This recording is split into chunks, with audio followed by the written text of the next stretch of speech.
ಹಾಲಿನ ದರದಲ್ಲಿ ಬಿಟ್ಟಿ ಭಾಗ್ಯ ಯೋಜನೆಗೆ ಹಣ ವಸೂಲಿ. ಎಸ್, ದಿನನಿತ್ಯದ ಎಲ್ಲಾ ವಸ್ತುಗಳ ಬೆಲೆ ಏರಿಕೆಯಿಂದ ಸಿಟಿ ಜನರು ಕಂಗೆಟ್ಟು ಹೋಗಿದ್ದಾರೆ. ಕಾಂಗ್ರೆಸ್ ಸರ್ಕಾರ ಬಂದ ನಂತರ ವಿದ್ಯುತ್, ಬಸ್, ಮೆಟ್ರೋ ಟಿಕೆಟ್ ದರ ಹೆಚ್ಚಿಸಲಾಗಿದೆ.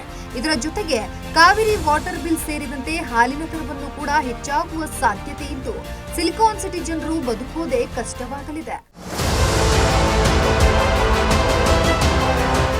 ರಾಜ್ಯದಲ್ಲಿ ಇದೀಗ ವಿದ್ಯುತ್ತಿನ ಫಿಕ್ಸ್ಡ್ ದರವನ್ನು ಮೇ ತಿಂಗಳಿಂದ ಅನ್ವಯವಾಗುವಂತೆ ಹೆಚ್ಚಿಸಲಾಗಿದೆ. ಅದರ ಮೇಲೆಯೇ ಇನ್ನೊಂದು ಬರೆ ಅನ್ನುವ ಹಾಗೆ ರಾಜಧಾನಿಯಲ್ಲಿ ನೀರಿನ ಬಿಲ್ ಕೂಡ ಹೆಚ್ಚಾಗಲಿದೆ ಅಂತ ಹೇಳಲಾಗ್ತಿದೆ. ಇದರ ಜೊತೆಯಲ್ಲಿ ಈಗ ನಂದಿನಿ ಹಾಲಿನ ಸರದಿ. ಹಾಲಿನ ದರ ಏಪ್ರಿಲ್ 1ರಿಂದ ಹೆಚ್ಚಳ ಮಾಡ್ತೀವಿ ಅಂತ ಖುದ್ದು ಸಚಿವರೇ ಹೇಳಿಕೆ ನೀಡಿದ್ರು.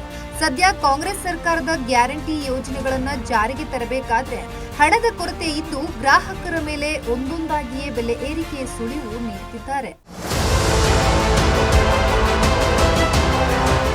ಇತ್ತ ಗ್ಯಾರಂಟಿ ಯೋಜನೆಗಳ ಜಾರಿಗೆ ತರೋದಕ್ಕೆ ಗ್ರಾಹಕರ ಮೇಲೆ ಬೆಲೆ ಏರಿಕೆಗೆ ಬಿಸಿ ಮುಟ್ಟಿಸುವುದಕ್ಕೆ ಕಾಂಗ್ರೆಸ್ ಸರ್ಕಾರ ಮುಂದಾಗಿದೆ.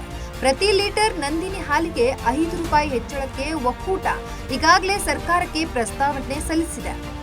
ಸರ್ಕಾರದ ಜೊತೆ ಒಂದು ಸುತ್ತಿನ ಮಾತುಕತೆ ನಡೆಸಿರೋ ಕೆಎಂಎಫ್ ಆಡಳಿತ ಮಂಡಳಿ ಸದ್ಯ ಕೆಎಂಎಫ್ ಸಂಸ್ಥೆ ನಷ್ಟದಲ್ಲಿದೆ. ಮೇ 1ರಿಂದ ಮೇ 31ರವರೆಗೆ ಪ್ರತಿ ಲೀಟರ್ ಹಾಲಿಗೆ ರೂಪಾಯಿ 2.85 ವಿಶೇಷ ಪ್ರೋತ್ಸಾಹಧನ ಘೋಷಿಸಿತ್ತು. ಹಾಲು ಒಕ್ಕೂಟಗಳ ನಷ್ಟದ ಕಾರಣಕ್ಕೆ 2 ತಿಂಗಳಿಂದ ರೈತರಿಗೆ ನೀಡುತ್ತಿದ್ದ ಸಹಾಯಧನವನ್ನ ನಿಲ್ಲಿಸೋಕೆ ತಯಾರಾಗಿದ್ದವು. ಇದಕ್ಕೆ ದೊಡ್ಡ ವಿರೋಧ ಸಹ ವ್ಯಕ್ತವಾಗುತ್ತಿದ್ದಂತೆ ಸಿಎಂ ಸೂಚನೆ ಮೇರೆಗೆ ಕಡಿತಗೊಳಿಸಿದ ದರವನ್ನು ಮತ್ತೆ ನೀಡಲು ಒಕ್ಕೂಟಗಳು ಮುಂದಾಗಿದ್ವು. ಈಗ ಒಕ್ಕೂಟದ ನಷ್ಟ ಭರಿಸೋಕೆ ಗ್ರಾಹಕರ ಮೇಲೆ ಬೆಲೆ ಏರಿಕೆಗೆ ಹಾಲಿನ ಬೆಲೆ ಏರಿಸೋಕೆ ಮುಂದಾಗಿದೆ ಅಂತ ಸಚಿವ ವೆಂಕಟೇಶ್ ಇಂದು ಸದನದಲ್ಲಿ ತಿಳಿಸಿದ್ರು.